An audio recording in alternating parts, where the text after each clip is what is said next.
10 years ago I unalived my grandmother and I have been celebrating it with my family ever since. I am now the only child from my parents, but this wasn't always the case. My dad is a spineless cuck that is dominated by my ruthless mother. When I was around 2 years old and living in Sweden, my dad went on a trip to Syria to visit my grandmother that used to live there.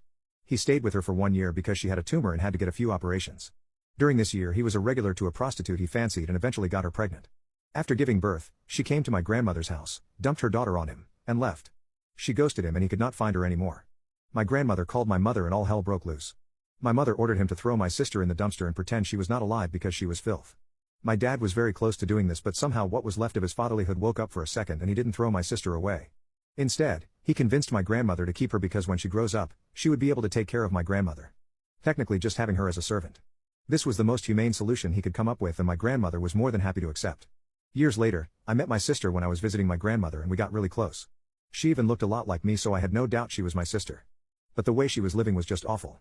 It broke my heart seeing how underfed she was. Her clothes were one rip away from being rags and she was not allowed to use my grandmother's combs and products to fix her hair. To help my sister out, I would collect any money I got and send it her way, but my grandmother eventually found out and started taking them for herself. My sister was never allowed to go to school and could only see a doctor when she became seriously ill. By the time she reached 14 years old, she admitted to me that she was thinking about unaliving herself because she could not see any future for herself. My dad would just marry her to some horrible family as soon as my grandmother died and she would be more like a commodity to be traded. On June 13, 2008 my sister had a fight with my grandmother. My sister was holding a can of gasoline and said that she was going to burn herself because she had enough of being treated like dirt. My grandmother laughed and dared her to do it, which my sister did. She lived and died miserably. At first my parents told me that it was an accident, but I overheard them talking about what happened in detail. By this point my dad did not even care. I was very disgusted with him and my mother. I dreamed a lot about bringing pain to them and causing their deaths in the most brutal way possible. There were 3 guilty people and I was planning on unaliving all of them. I could never come up with a plan regarding my parents, but I was already done with how to end my grandmother, the filth who made life miserable for my sister. In December 2008, I booked a ticket to visit my grandmother and was supposed to return before New Year to celebrate with my friends. I flew to Syria and stayed with my grandmother for about 2 weeks, and when the day of my flight came, I packed my bags and told her that I'm going to the airport. With disgust I kissed her goodbye and then made as much noise as possible with my bags to make sure that the nosy neighbors saw me leave for the airport. I even called a taxi driver that lived nearby and he took me directly to the airport. I made sure he saw me get into the airport. I then stood at the check-in and took a selfie. I didn't check in. I turned around and walked out. I took a cab to a nearby hotel and dropped my bag off in the room. I changed my clothes and then took a cab back to my grandmother's apartment. It was 2 at night and I was very quiet when I got up the stairs.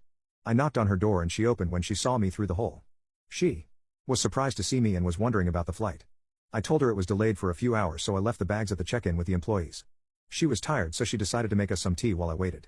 As soon as she got up I stood in front of her. She had this very confused look on her face due to my sudden reaction. I had not planned how to exactly do it, but I knew this was as good as it gets. I quickly held her neck with my hands and pressed my thumbs on her throat very hard in case she tried to scream. She instantly got a horrified look on her face and I just got really angry.